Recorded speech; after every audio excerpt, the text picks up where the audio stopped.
So, my best friend sent me this beautiful piece called The Third Thing by Donald Hall from Poetry Magazine, and I can't stop thinking about it. And I wanted to spend some time reading it to you and discussing it with you because I think there's so much that was thought provoking, that's fascinating, that's applicable to modern relationships, especially as more and more people enter the creative space. So while you're listening to me read it, I want to first just get your mind kind of percolating.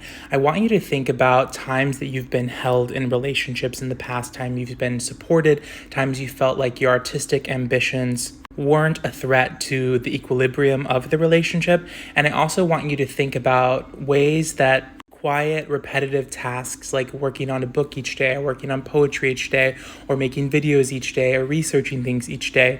I want you to think about what subjective beauty there is in those quote unquote mundane experiences. So listen to this. Jane Kenyon and I were married for 23 years. For 2 decades, we inhabited the double solitude of my family farmhouse in New Hampshire, writing poems, loving the countryside. She was 47 when she died. If anyone had asked us which year was the best of your lives together, we could have agreed on an answer, the one we remember least. There were sorrowful years, the death of her father, my cancers, her depressions, and there were also years of adventure, a trip to China and Japan, 2 trips to India, years when my children married, years when the grandchildren were born, years of triumph as Jane began her public life in poetry, her first book, her first poem in The New Yorker. The best moment of our lives was one quiet, repeated day of work in our house. Not everyone understood. Visitors, especially from New York, would spend a weekend with us and say as they left, "It's really pretty here in Vermont," many added, "with your house, the pond, the hills, but, what do you do?" What we did. We got up early in the morning. I brought Jane coffee in bed. She walked the dogs as I started writing, then climbed the stairs to work at her own desk on her own poems. We had lunch. We lay down together. We rose and we worked at secondary things. I read aloud to Jane. We played scoreless ping pong. We read the mail. We worked again. We ate supper, talked, read books sitting across from each other in the living room, and went to sleep. If we were lucky, the phone didn't ring all day. In January, Jane dreamed of flowers, planning expansion and refinement of the garden. From late March into October, she spent hours digging, applying 50-year-old Holston manure from under the barn, planting, transplanting, and weeding. Sometimes I went off for 2 nights to read my poems, essential to the economy, and Jane wrote a poem called Alone for a Week. Later, Jane flew away for our readings and I loathed being the one left behind. I filled out coupons for magazines and ordered useless objects. We traveled south sometimes in cold weather, to Key West in December, a February week in Barbados, to Florida during baseball's spring training, to Bermuda. Rarely we flew to England or Italy for 2 weeks. 330 days a year we inhabited this old house in the same day's adventurous routine. What we did. Love. We did not spend our days gazing into each other's eyes. We did that gazing when we made love or when one of us was in trouble, but most of the time our gazes met and entwined as they looked at a third thing. So I want you to think about what is the third thing in your own life. Third things are essential to marriages, objects or practices or habits or arts or institutions or games or human beings that provide a site of joint rapture or contentment. Each member of a couple is separate. The two come together in double attention. Lovemaking is not a third thing, but a 2-in-1. John Keats can be a third thing, or the Boston Symphony Orchestra, or Dutch interiors, or Monopoly. For many couples, children are a third thing. Jane and I had no children of our own. We had our cats and dog to fuss and exclaim over, and later my 5 grandchildren from an earlier marriage. We had our summer afternoons at the pond, which for 10 years made up a third thing. After naps, we loaded up books and blankets and walked across Route 4 and the old railroad to the steep, slippery bank that led down to our private beach on Eagle Pond.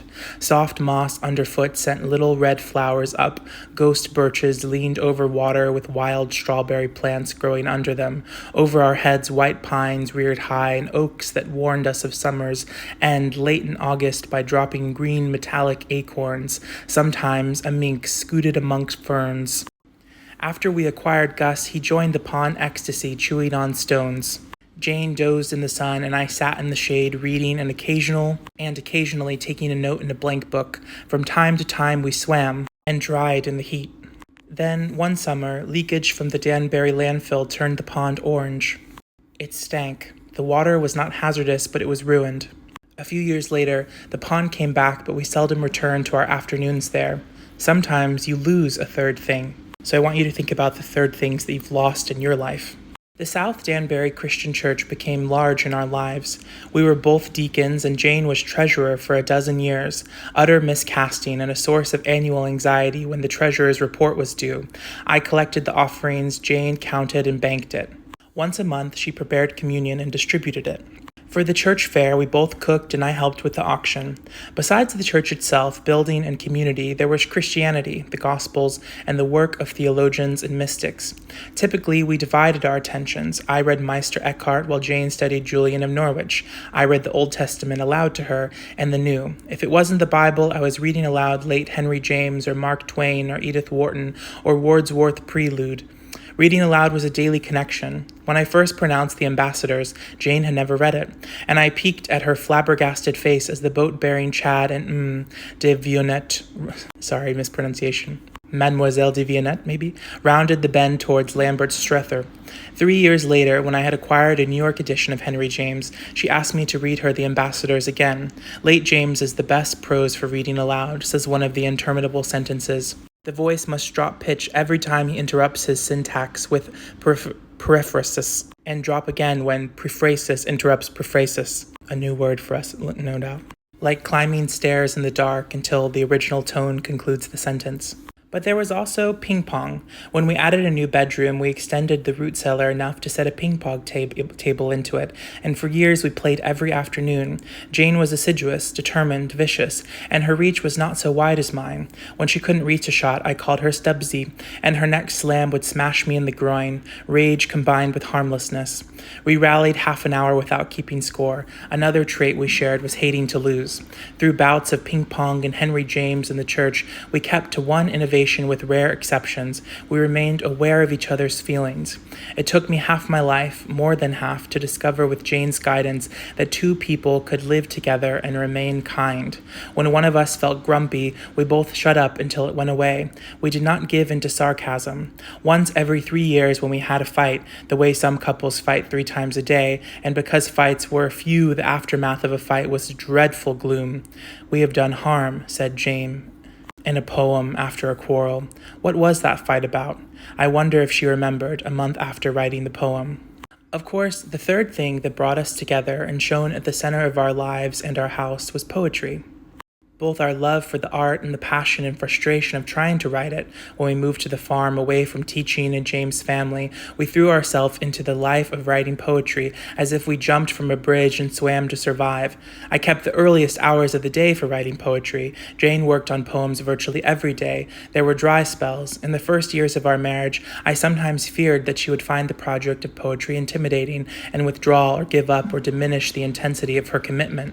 I remember talking with her one morning early in New Hampshire, maybe in 1976 when the burden felt too heavy. She talked of her singing with the Michigan Chorale as if music was something she might return to. She spoke of drawing as another art she could perform and showed me an old pencil rendering she had made with acorns.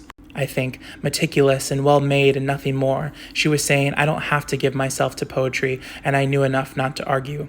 However, from year to year, she gave more of herself to art. When she studied Keats, she read all of his poems, all of his letters, the best 3 or 4 biographies. Then she read and reread the poems and the letters again. No one will find her poems clear fingerprints of John Keats, but Jane's ear became more luscious with her love of Keats. Her lines became more dense, riffs loaded with ore, coming from a family for whom ambition was dangerous, in which work was best taken lightly. It was not easy for Jane to wager her life on one number.